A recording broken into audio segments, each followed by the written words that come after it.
अब माता क्या करेंगी? कहीं मैंने अपनी इस योजना से माता को बड़ी दुविधा में तो नहीं डाल दिया?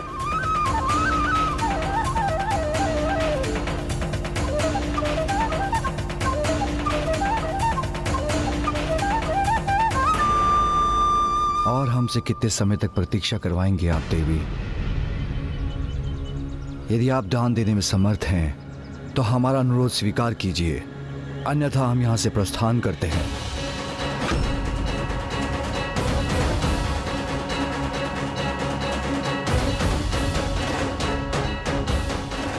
हे प्रभु, मेरी इस दुविधा में मेरी सहायता कीजिए, सहायता कीजिए प्रभु, सहायता कीजिए। ऐसा दान तो ऐसी महान दिव्य शक्तियां ही मांग सकती हैं जिनमें उद्धार करने की क्षमता हो, किंतु स्वामी के कुल का उद्धार करने हेतु कौन दिव्य स्वरूप पधारे हैं यहाँ?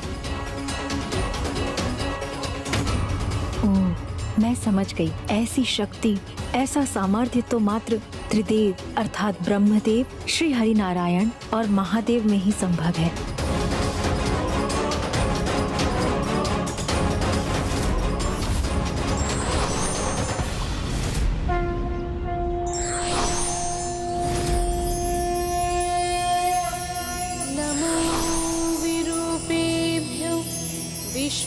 विश्वरूपेभ्यश्च वो नमः। मुझे इन तीनों भिक्षुक ऋषियों में महादेव, श्री हरि नारायण और ब्रह्मदेव की छवि दिखाई दे रही है, अर्थात ये अवश्य मेरी परीक्षा है, जिसके उपरांत मुझे अवश्य प्रभु की कृपा प्राप्त होगी। और मुझे ज्ञात हो गया है कि इस परीक्षा में सफल होने हेतु मुझे क्या करने की आवश्यकता है। माता अनुसुया ने सर्वथा उचित कहा लंकेश। निर्वाण दान तो वो दान है जो कोई पूर्ण रूप से पवित्र और धर्मनिष्ठ पुण्यात्मा ही मांगने के योग्य है, जिनमें इतना तपोबल और दिव्यता का समावेश हो जिससे वो दान देने वाले का उद्धार कर सकें। कलयुग में ऐसी पुण्यात्माएं शेष ही नहीं रहेंगी, इसलिए उस समय काल में ये दान वर्जित हो जाएगा। किंतु माता अनुसुया के मन में क्या था लंकेश? और क्या तीनों त्रिदेवी माताएं इस समस्त घटनाक्रम की साक्षी नहीं थी? नहीं गौरी पुत्र, तीनों त्रिदेवियां इसकी साक्षी नहीं थीं, क्योंकि उन्हें तो पूर्ण विश्वास था कि उनके स्वामी शीघ्र देवी अनुसुईया की परीक्षा लेकर लौट आएंगे। किंतु जब तीनों त्रिदेव एक दीर्घ अंतराल तक नहीं लौटे तो त्रिदेवियों को चिंता सताने लगी।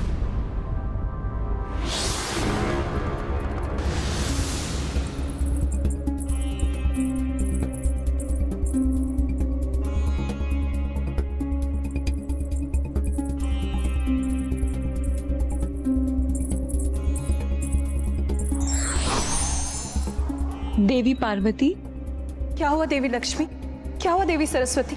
क्या भ्राता श्री हरि नारायण और ब्रह्मदेव भी अभी तक नहीं लौटे?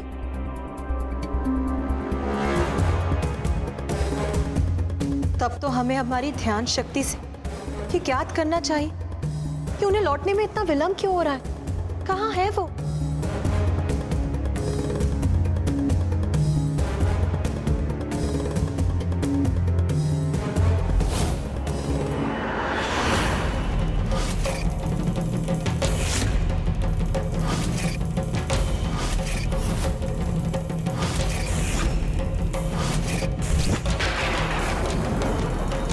स्वामी का स्मरण करने पर उनके स्थान पर मुझे एक शिशु क्यों दिखाई दे रहा है? मुझे भी उनके स्वर के स्थान पर शिशु क्रंदन क्यों सुनाई दे रहा है? हमें पुनः प्रयास करना चाहिए।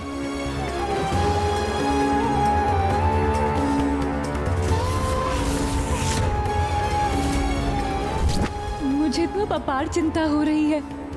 मुझे भी चिंता हो रही, कहीं उनके साथ कुछ अनुचित तो नहीं घट रहा। महान आत्माओं की परीक्षा लेना कभी कभी स्वयं के लिए एक बहुत बड़ी परीक्षा की स्थिति उत्पन्न कर देता है देवी। इस परीक्षा का कहीं हम पर ही विपरीत प्रभाव न हो जाए। ये तो सर्वथा अनुचित है और अनुचित से सदा अनर्थ होता है।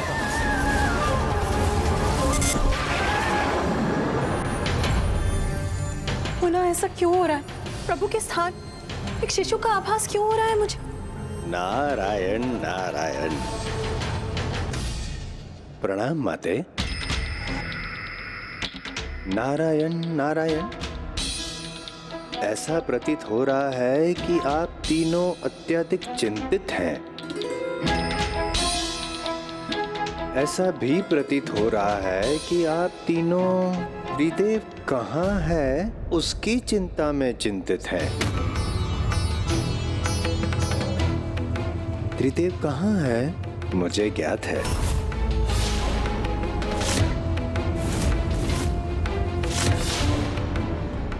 तो शीघ्र बताइए देवर्षि, कहाँ है वो? माता अनसुया जब ये न समझ सकी कि वे अपनी दुविधा से कैसे मुक्त हो, तो नारायण नारायण उन्होंने। आपने तो स्पष्ट कर दिया है कि आप निर्वाण दान के अतिरिक्त अन्य कोई भी दान कदापि स्वीकार नहीं करेंगे। आपने सर्वथा उचित समझा देवी।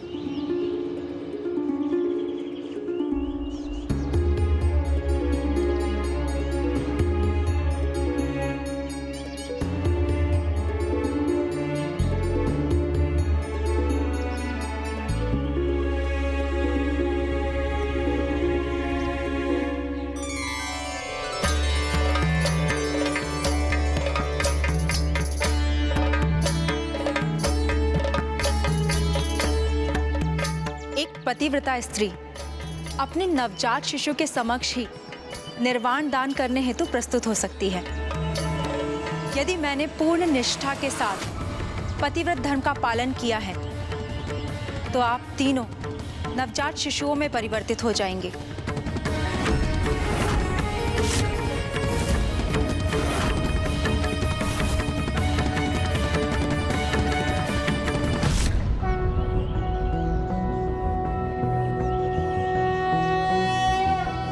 उद्दभानुसहस्रकान्तिं ऋणक्षौमां शिरोमालिकां रक्तालिप्तपयोधरां जपपटिं विद्यां भीतिं वरं हस्ताब्जैर्धतिं त्रिनेत्रविलसद्वक्त्रारविन्दश्रियं देवीं बद्धिमांशुं रत्नमुकुटां वन्दे समन्विस्मिताम्। जब तीनों प्रभु नवजात शिशु के रूप में प्रकट हुए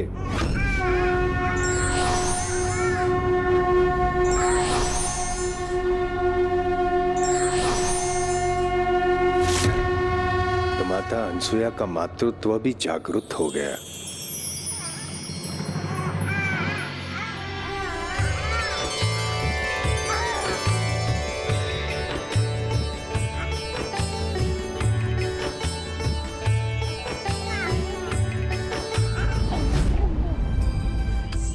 आप तीनों मुझसे आहार प्राप्त करना चाहते थे ना, तो मेरे पुत्रों,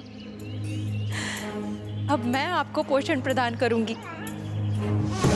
आनंद करे वराभय करे सौंदर्य रत्ना करे निर्दोता किल घोर पावन करे प्रत्यक्ष माहेश्वरे शालेयाचल वंश पावन करे काशीपुराधीश्वरे भिक्षां देहि कृपा। इस प्रकार देवी अनुसुईया ने त्रिदेवों के शिशु स्वरूप को एक माता के समान पोषण अर्थात निर्वाण दान प्रदान किया और अपने पतिव्रत धर्म के साथ दान धर्म को भी खंडित नहीं होने दिया। अब तो मैं आप तीनों की माता हूँ और मैं आपके पोषण का ध्यान रखूंगी और आप तीनों को स्वयं से विलग कदापि नहीं होने दूंगी।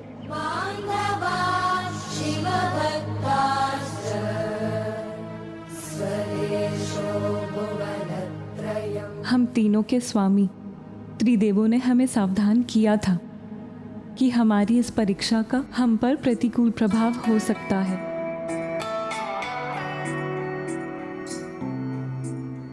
देवी अनुसुईया ने प्रमाणित कर दिया कि वो सतीत्व और पतिव्रता धर्म में सर्वश्रेष्ठ है। हाँ देवी, किंतु अब हमें हमारे स्वामी को उनके मूल रूप में लाने का कोई उपाय करना चाहिए।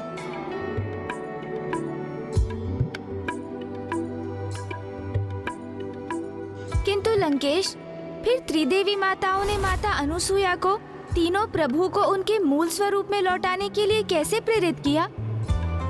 गौरीपुत्र, सर्वप्रथम त्रिदेवों को भिक्षुक रूप में देवी अनुसुईया से निर्वाण दान मांगने हेतु उनके समक्ष प्रस्तुत होने पर विवश होना पड़ा, और अब त्रिदेवी भी देवी अनुसुईया से एक अन्य दान प्राप्त करने हेतु उनके द्वार पर उपस्थित थीं और वहां दीर्घ अवधि के लिए प्रतीक्षा करने पर बाध्य भी थीं।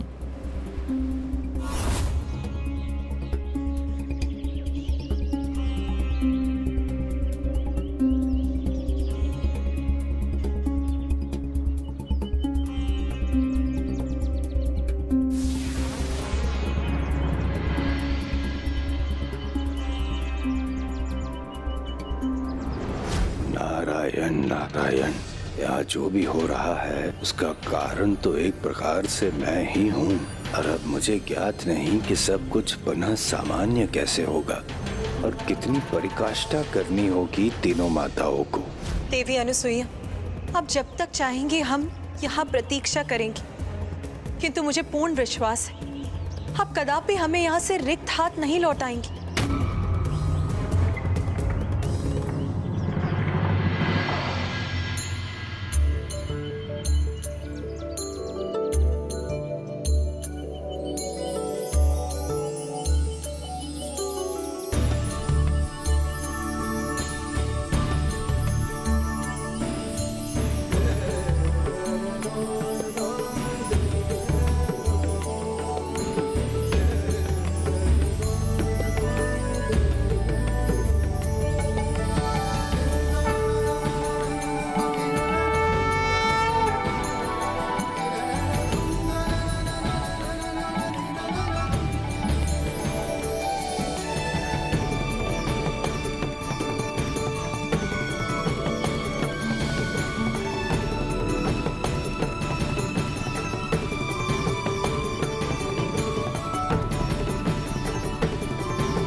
हे महान तपस्विनी देवी अनुसुईया,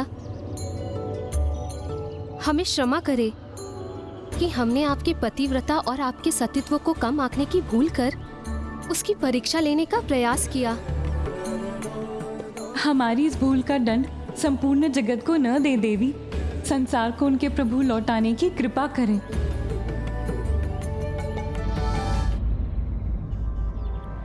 देवी, आज हम ये स्वीकार करते हैं और साथ ही ये घोषणा भी करते हैं कि आप ही महानतम पतिव्रता हैं।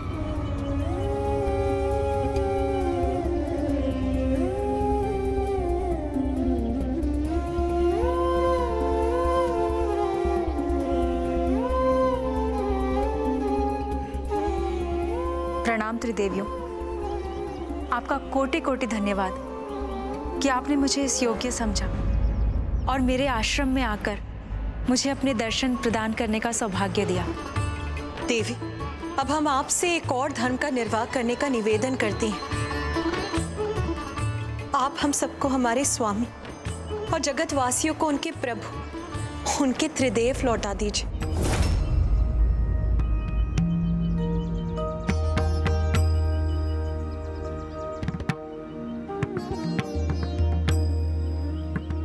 आपको मुझसे इस प्रकार निवेदन करने की कोई आवश्यकता नहीं है, क्योंकि आपके समक्ष भला मेरा क्या अस्तित्व। यहाँ जो कुछ भी हुआ आपकी ही परीक्षा के परिणाम स्वरूप आपकी ही कृपा से संभव हुआ है। आपकी ही लीला से मुझे मातृत्व सुख प्राप्त हुआ।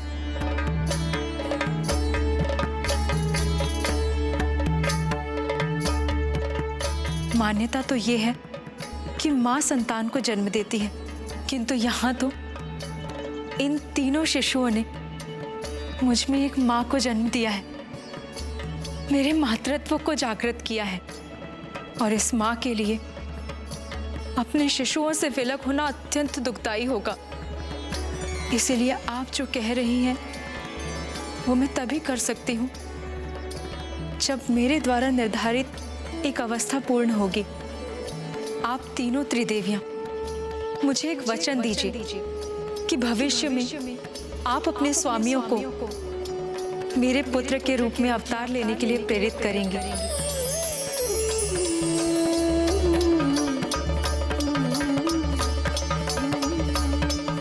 हम वचन देते हैं।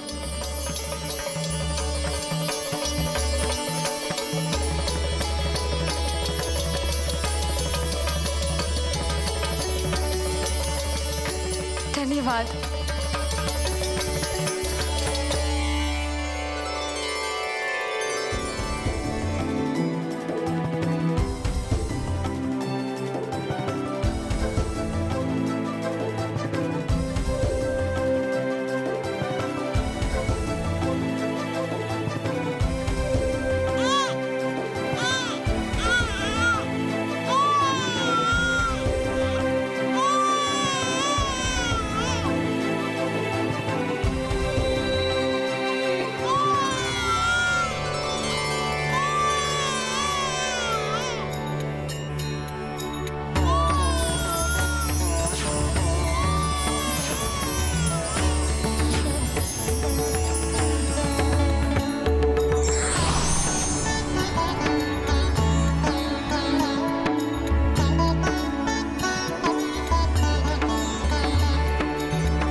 धन्यवाद माता।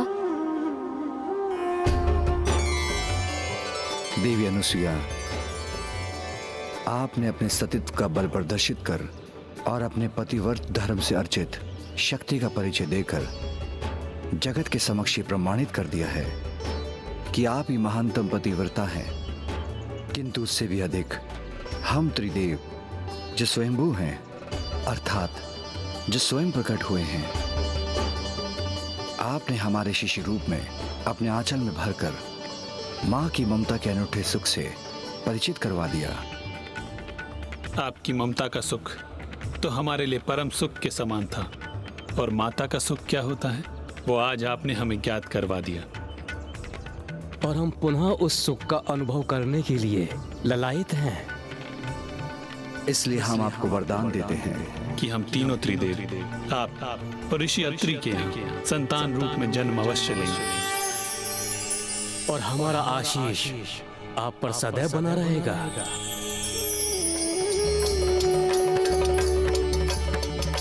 नारायण नारायण नारायण नारायण। आप सभी को मेरा प्रणाम, और आप सभी की इस लीला का साक्षी बन मैं धन्य हो गया।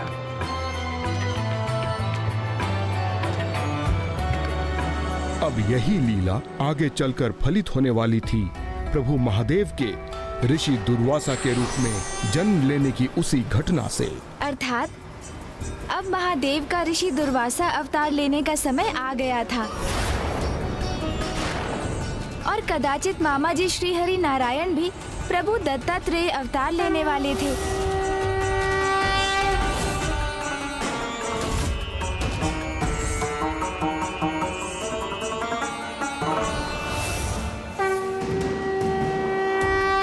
किंतु फूफा जी ब्रह्मदेव कौन से अवतार में प्रकट होने जा रहे थे? प्रश्न मात्र इतना नहीं था गौरी पुत्र कि कौन से प्रभु कौन सा अवतार लेने वाले थे, किंतु प्रश्न तो ये भी था कि तीनों प्रभु के कौन से अंश देवी अनुसुईया की संतान के रूप में जन्म लेने वाले थे। तीनों प्रभु के इन अवतारों की कथा मुझे शीघ्र सुनाइए ना लंकेश। मुझे पुनः अपनी पूजा आरंभ करनी होगी। ओम नमः शिवाय, ओम नमः शिवाय। कर्पूरगौरं करुणावतारं संसारसारं भुजगेन्द्रहारं सदा वसन्तं हृदयारविन्दे भवं भवामि सहितं नमामि। लंकेश तो पुनः मेरे प्रश्नों को अनसुना कर रहे हैं।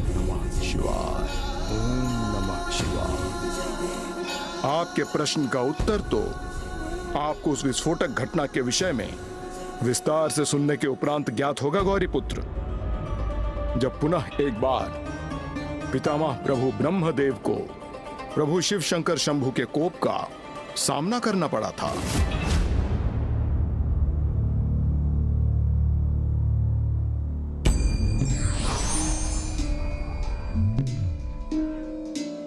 प्रणाम महादेव।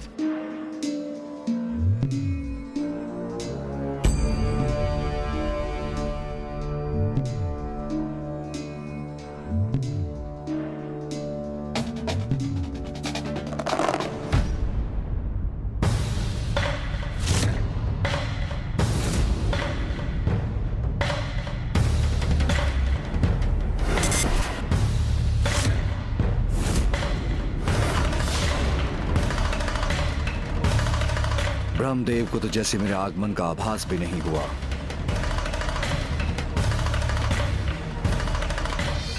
महादेव स्वामी से रुष्ट हो रहे हैं। कदाचित मुझे उन्हें उनके ध्यान से उठाना चाहिए।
प्रभु महादेव के डमरू नाद से संपूर्ण सृष्टि ध्वनित हो उठी। सभी को वो स्वर सुनाई पड़ गया, मात्र ब्रह्मदेव को छोड़कर, और यही कारण बना महादेव के उस अपार क्रोध का।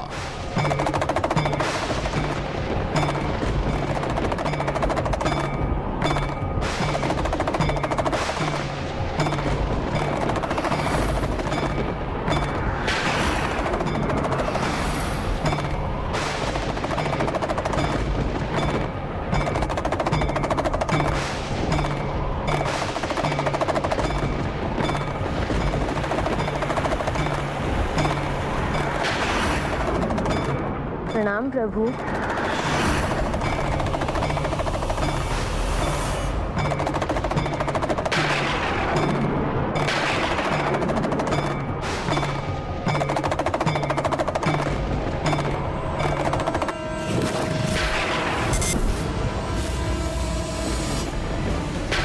सभी को मेरे डमरू का स्वर सुनाई दे गया, किंतु ब्रह्मदेव को नहीं।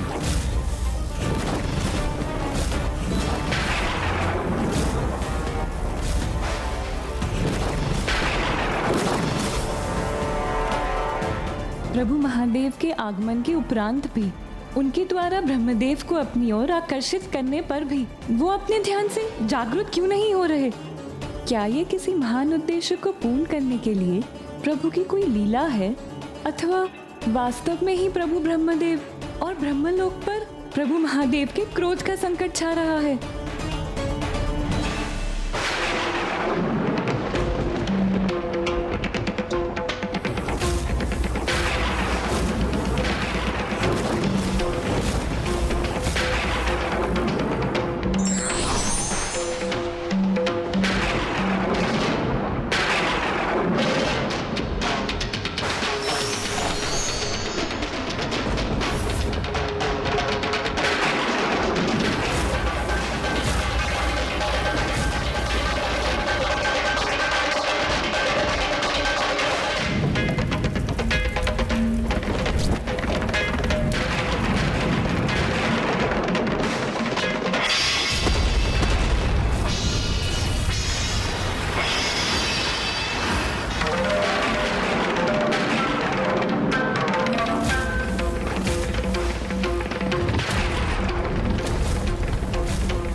हे प्रभु, भ्राता, मैं आपसे स्वामी को क्षति नहीं पहुंचाने का निवेदन करती हूँ।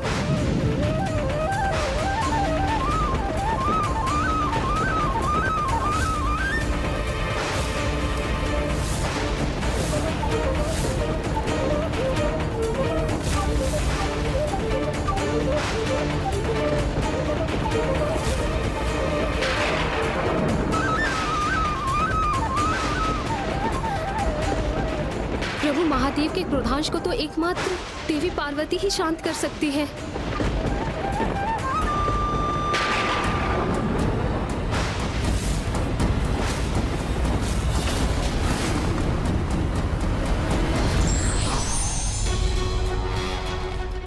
हे देवी पार्वती, मेरे भ्राता महादेव की अर्धांगिनी, कृपया मेरे स्वामी की सहायता कीजिए, क्योंकि यदि प्रभु महादेव के क्रोधांश को कोई रोक सकता है तो मात्र आप ही है देवी।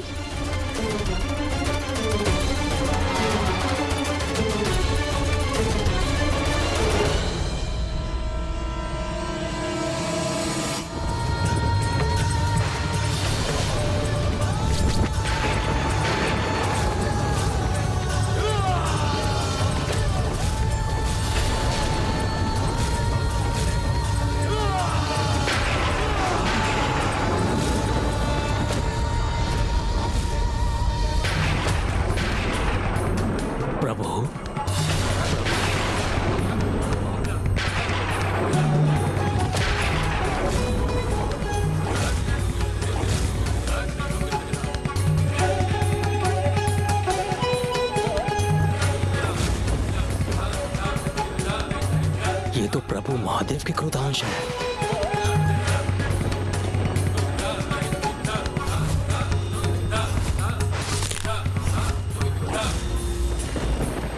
कहीं पूर्व के समान प्रभु पुनः मुझे दंडित तो नहीं करेंगे?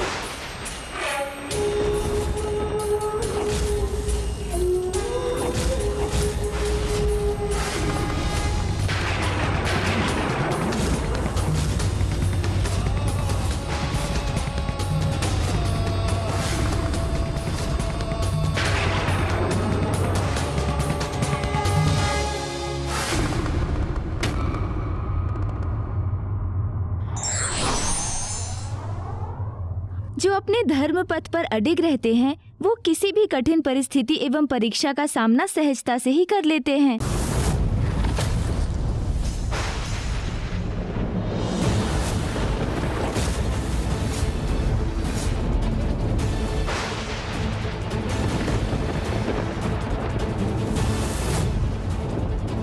मुझे ज्ञात है प्रभु, आपका अभिवादन करने में मुझसे विलंब हुआ, किंतु मुझे आपके आगमन का आभास ही नहीं हुआ प्रभु। इस भूल के लिए आप जो भी दंड मुझे देना चाहें मुझे सहर्ष स्वीकार है। यदि इस भूल के लिए आप मेरा शीश मेरे तन से विलग करें, ये भी मुझे स्वीकार है प्रभु।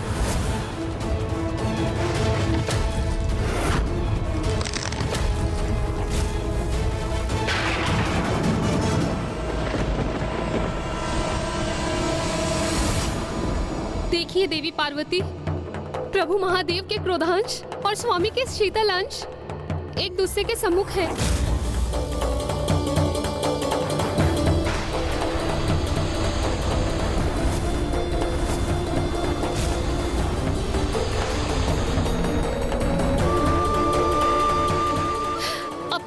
कीजिए देवी, क्योंकि मेरे स्वामी की शीतलता भला प्रभु महादेव की ज्वाला का सामना कैसे करेगी।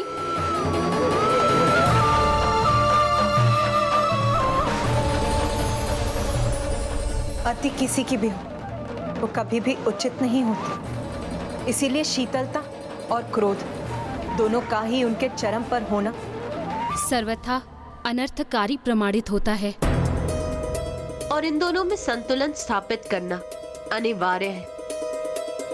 और संतुलन तो भ्राता श्री हरि नारायण का ही स्वभाव है, और भ्राता नारायण ही प्रभु महादेव का क्रोध शांत कर सकते हैं। भ्राता नारायण प्रभु महादेव का क्रोध शांत कर सकते हैं।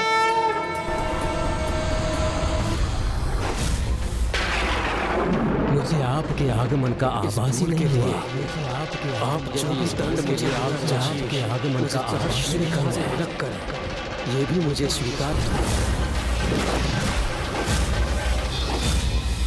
मैं अचंभित हूँ ब्रह्मदेव। एक तो आपसे एक बहुत बड़ी भूल हुई है और फिर भी आप मेरे समक्ष शांत और शीतल होने का प्रयास कर रहे हैं। आपके द्वारा ऐसे आचरण से तो स्पष्ट है कि संसार से अनुशासन संपूर्ण रूप से मिट चुका है, जिसका आरंभ आपसे ही होता है। इसलिए नियम और अनुशासन के पालन हेतु एक बड़ा उदाहरण प्रस्तुत करने के लिए मैं आपको शापित करता हूँ।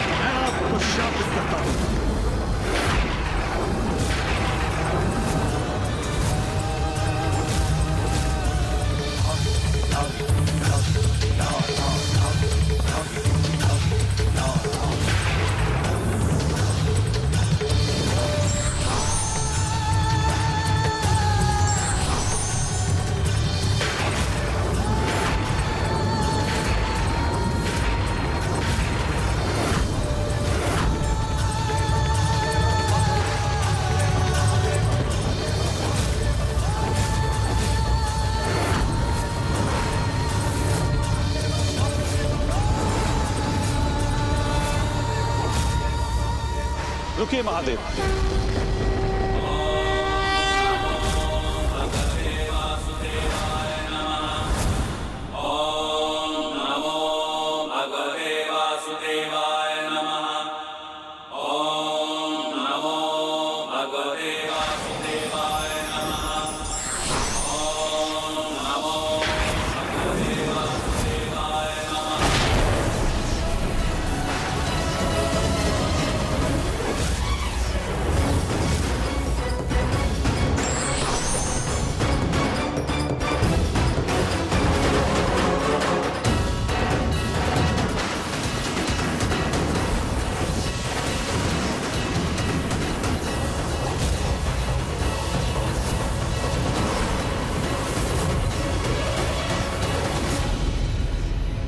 देखिए देवी सरस्वती, मैं भ्राता श्री हरि नारायण के इसी संतुलित अंश का उल्लेख कर रही थी। देखिए देवी, किस प्रकार इस अंश के उत्पन्न होते हैं महादेव के क्रोधांश से ब्रह्मदेव की शीतलता का बचाव हो गया है।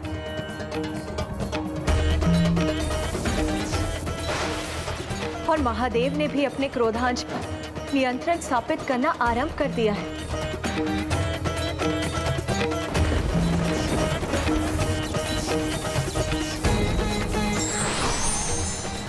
स्थिति में हस्तक्षेप करने के लिए मैं क्षमा चाहता हूं महादेव, किंतु मैं यहाँ उपस्थित होने के लिए विवश था ताकि आपको यह आभास करा सकूं कि आप अपने क्रोध के आवेग में ब्रह्मदेव के शीतल और शांत व्यवहार को उनका अहंकार समझ रहे हैं।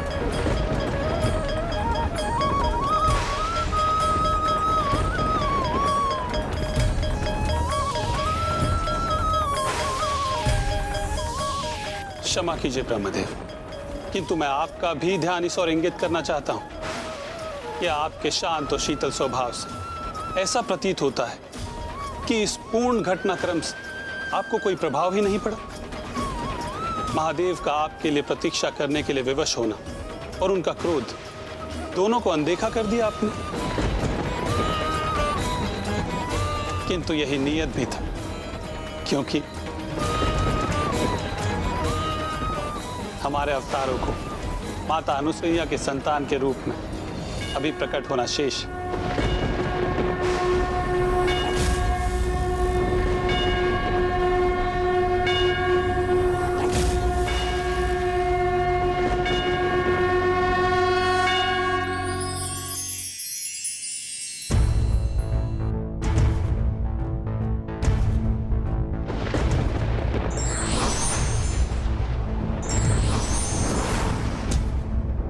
मुझे विश्वास कि आपको भी माता अनुसुईया की ममता का अनुभव अवश्य स्मरण होगा,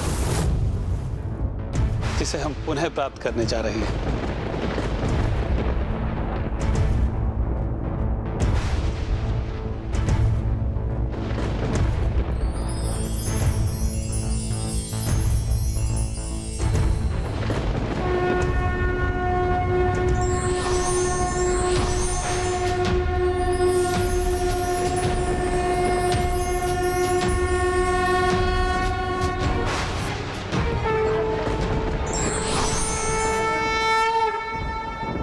हमारे अंशों को तो उत्पन्न होना ही था।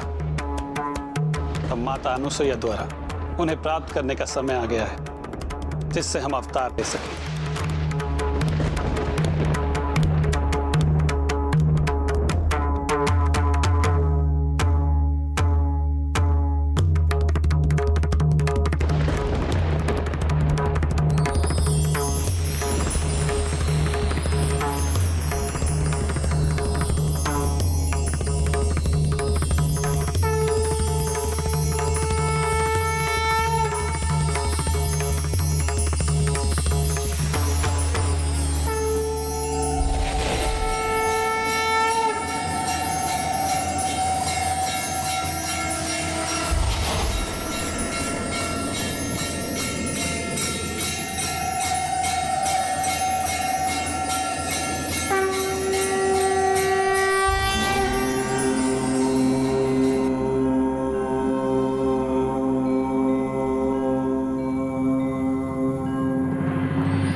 नाथ अब शीघ्र ही वो अद्भुत और अद्वितीय घटना घटित होगी, जिसकी हम सब इतनी उत्सुकता से प्रतीक्षा कर रहे हैं।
अब स्वामी के अवतार का आगमन हो चुका है।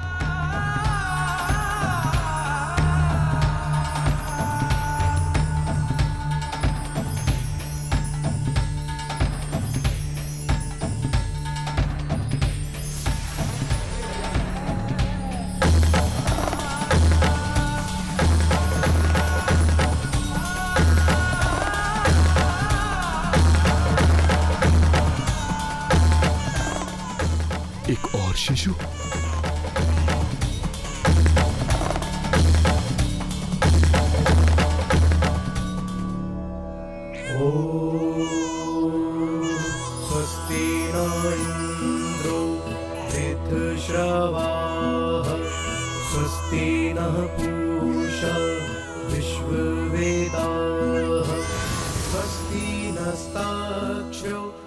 स्वामी, आपके शिशु रूप का भी प्राकट्य हो गया अब।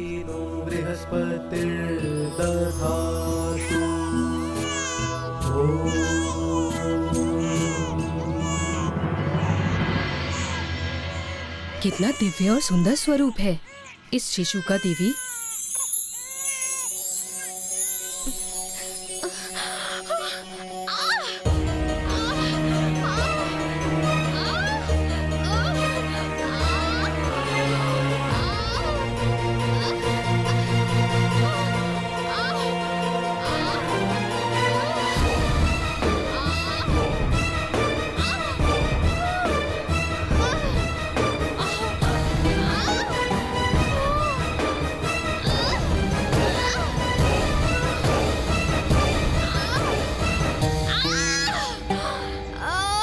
ये क्या हो रहा है?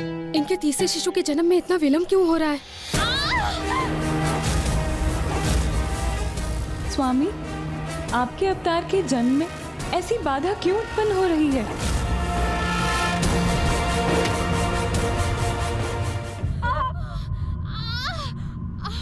नाथ, आपके और ब्रह्मदेव के अवतारों का तो जन्म अत्यंत शीघ्र हो गया, किंतु भ्राता श्री हरि नारायण के अवतार क्यों नहीं प्रकट हो रहे? स्वामी, इस विलंब का कारण तो मुझे भी ज्ञात नहीं।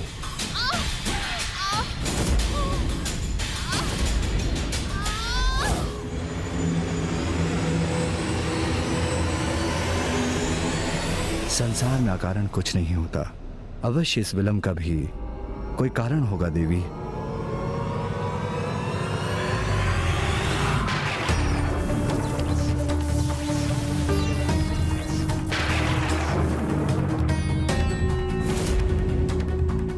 महादेव के क्रोधांश से मेरा बचाव करते समय श्री हरि नारायण के अंश का कुछ हास तो हुआ था।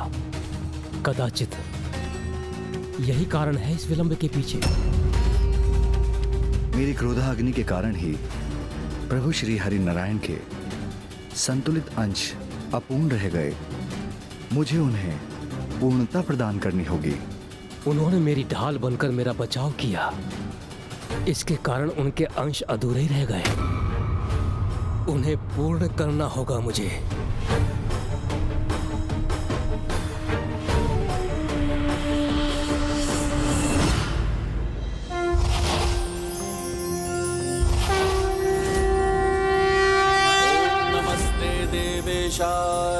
सुरासुर नमस्कृताय भूत भव्य महादेवाय हरित पिंगल लोचनाय बलाय बुद्धिरूपिणे वैयाघ्रव संचदायारणयाय महादंशिणे कालाय महेश्वराय पुष्पदंताय विभागाय मुखाय सर्वहराय हिरण्यश्रवसे द्वारिणे भीमाय भीम पराक्रमाय ओम नमो नमः।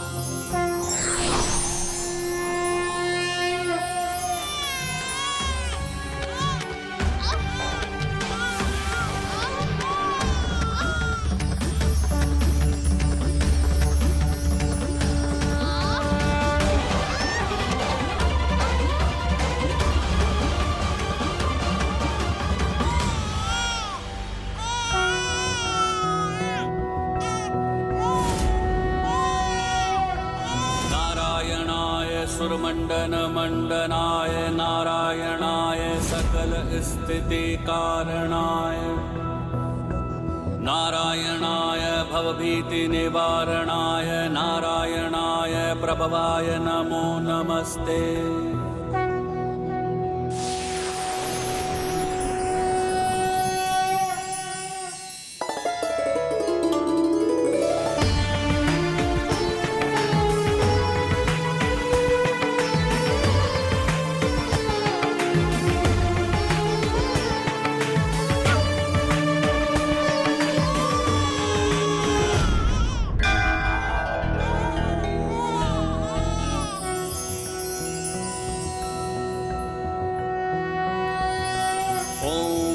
देवासो दिव्येकादशस्त पृथ्व्या मध्येकादश। मैं धन्य हुआ प्रभु की कृपा से मुझे दिव्य और अद्भुत पुत्रों की प्राप्ति हुई है।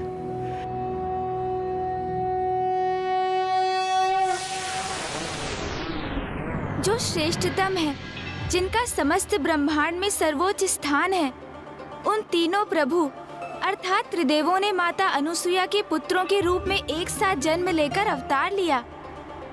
किंतु ईश्वर के प्रत्येक अवतार का तो एक विशेष उद्देश्य होता है लंकेश। तो यहाँ त्रिदेवों के जन्म का क्या कारण था? अनुशासनहीनता। सामान्य रूप से मनुष्य अनुशासनहीनता को इतना महत्व नहीं देते। उनके अनुसार तो वो एक छोटा सा विकार ही होता है। तो लंकेश, फिर अनुशासनहीनता के कारण सृष्टि पर इतना बड़ा संकट कैसे उत्पन्न हो सकता था, जिसका सुधार करने एवं पुनः अनुशासन स्थापित करने हेतु स्वयं प्रभु महादेव को अवतार लेना पड़ा? गौरी पुत्र, अनुशासनहीनता तो सभी बुराइयों की जड़ है, जो अनेक रूपों में प्रकट होती है, जिनमें से एक है समय को लेकर अनुशासन ना होना, जिसके कारण मनुष्य प्रकृति के विपरीत आचरण करते हैं।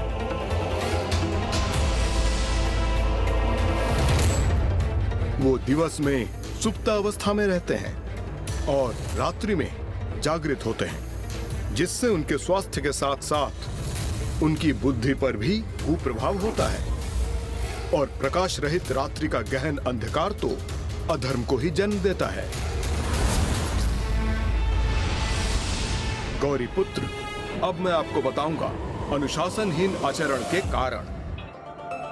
एक मनुष्य के किसी भी कर्म को करने के 4 मुख्य प्रेरणा स्रोत होते हैं, अर्थात इच्छा, वासना, आशा और तृष्णा। सभी नकारात्मकता की ओर बढ़ते जा रहे थे, जो सर्वथा अनुचित है, जिसके कारण मनुष्य धर्म विरुद्ध व्यवहार करने लगे, जिसका एक बहुत बड़ा उदाहरण है अयोग्य वंशजों द्वारा अपने ही परिवार के वरिष्ठ सदस्यों और योग्य राजाओं का वध कर उनके सिंहासन पर स्थित होना।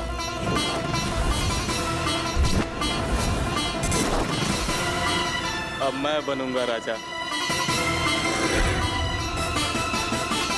फिर काम और क्रीड़ा वासना, कर्म वासना अर्थात अच्छे कार्य करने की प्रेरणा का स्थान लेने लगे। राजा का जन्म आनंद लेने के लिए ही होता है।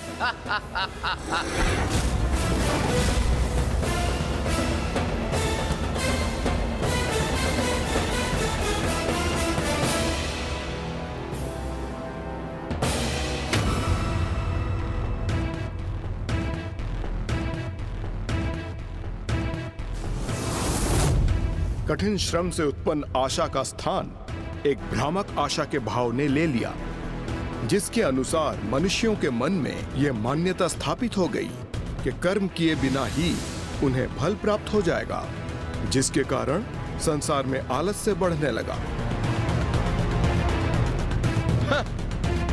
मुझे मेहनत करने की क्या आवश्यकता है? मेरी भूमि पर तो अच्छी फसल स्वयं ही उत्पन्न होगी।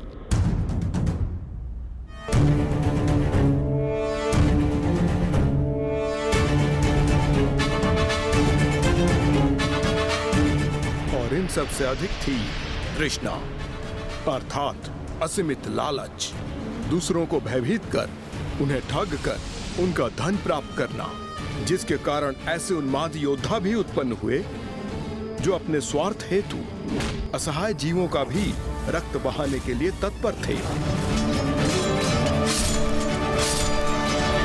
और ऐसा भूलोक में ही नहीं, पाताल लोक के साथ स्वर्ग लोक में भी होने लगा। गौरी पुत्र, मनुष्य और असुर तो अंधकारी आचरण करने ही लगे थे, किंतु अब तो देवता भी अनुशासनहीनता की सीमाएं लांघने लगे थे। नियमों का पालन और विनयशीलता के साथ अनुशासित रहना तो जैसे वो भूल ही गए थे। वायुदेव ने वायु को अपनी इच्छा अनुसार प्रवाहित होने के लिए स्वतंत्र कर दिया था। वरुण देव ने भी अपने जल को अनियंत्रित छोड़ दिया था। सूर्यदेव इच्छानुसार ही प्रकट होते, डूबते अथवा प्रचंड होते। यहां तक कि देवराज इंद्र के मनोदशा के अनुसार ही ऋतु निर्धारित होने लगी। जब वो प्रसन्न होते थे तब वर्षा होती थी, और जब वो दुखी होते थे तो सूखा पड़ता था। प्रभु हमारी रक्षा कीजिए, प्रभु हमारी सहायता कीजिए। वो और उनके सहयोगी देवता समय, नियमों और अपने दायित्वों का अनुशासन भूलकर मदिरापान और स्वर्ग के अप्सराओं के नृत्य के आनंद में डूबे रहने लगे।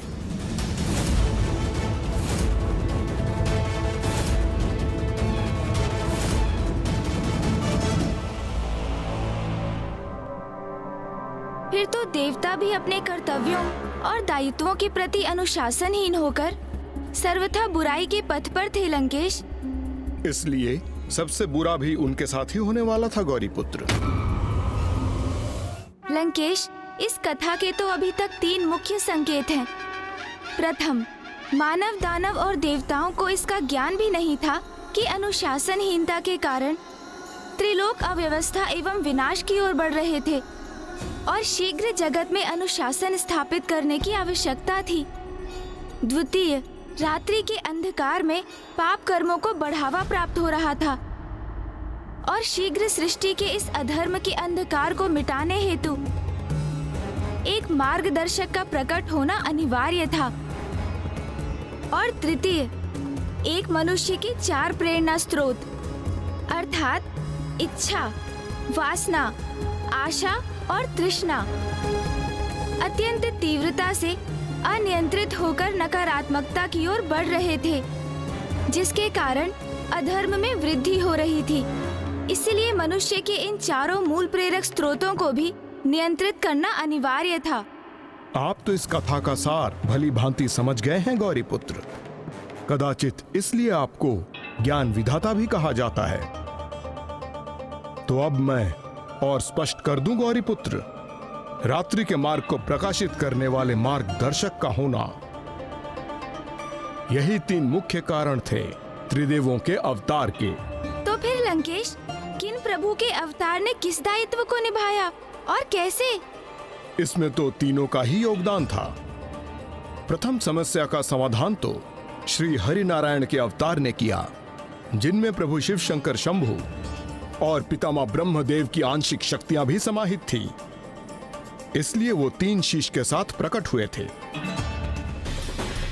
और उनमें तीनों देवों के गुण भी थे। तब तो वो अवश्य प्रभु दत्तात्रेय ही रहे होंगे। प्रभु दत्तात्रेय तो योग गुरु होने के साथ गुरुओं के भी गुरु थे, जिन्होंने स्वयं ही समस्त शिक्षा और ज्ञान प्राप्त किए।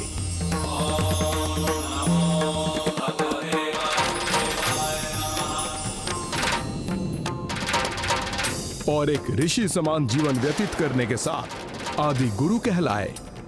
जैसे जैसे उनकी आयु में वृद्धि होने लगी, प्रभु दत्तात्रेय ने जीवन के 24 सिद्धांत स्थापित किए और उन्हें पूर्ण रूप में अपने जीवन का भाग बना लिया।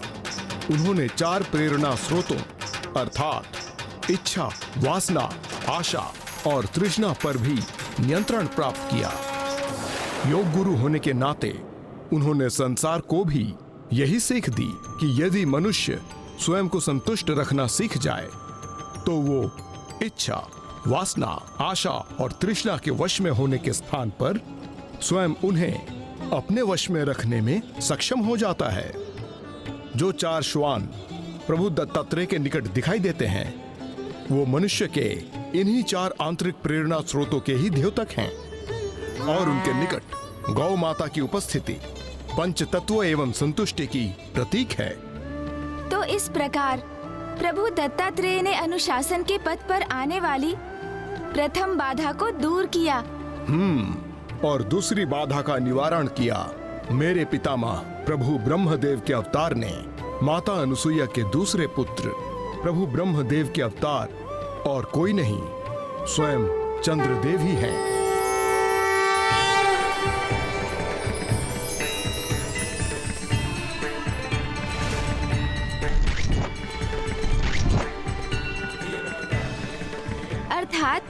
रात्रि काल में प्रकाशित रहकर प्रभु ब्रह्मदेव ने चंद्र के रूप में रात्रि काल में होने वाले पापों को रोकने हेतु मानवता को रात्रि प्रकाश रूपी मार्गदर्शन प्रदान करना आरंभ किया।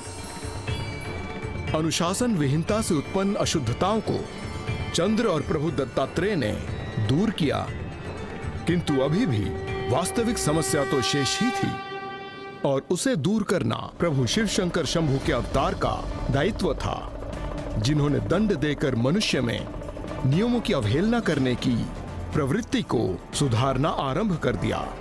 और उनकी इस कठोरता के कारण उन्हें ऋषि दुर्वासा के नाम से सभी जानने लगे। ऋषि दुर्वासा के नाम से सभी जानने लगे।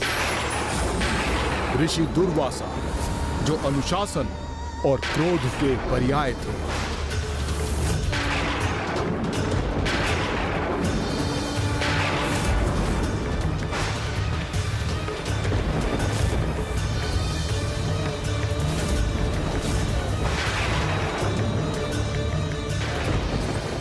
अनुशासन भंग होने पर किसी को क्षमा ना करने वाले ऋषि दुर्वासा ने तो अपनी पत्नी को भी शाप दे दिया। इतना ही नहीं, उनके क्रोध का भाजन तो एक बार देवता भी बने, जब उन्होंने स्वर्गलोक को भी श्रीहीन होने का शाप दे दिया था। संपूर्ण स्वर्गलोक श्रीहीन हो गया।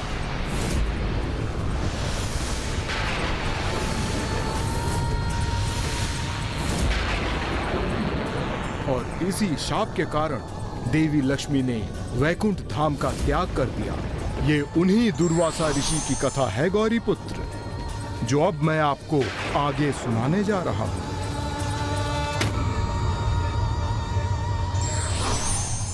जिस प्रकार आवश्यकता पड़ने पर प्रकृति अपनी रिक्तता को स्वयं भर लेती है, उसी प्रकार ईश्वर भी समय समय पर संसार की रिक्तता को अपनी लीलाओं से भर देते हैं।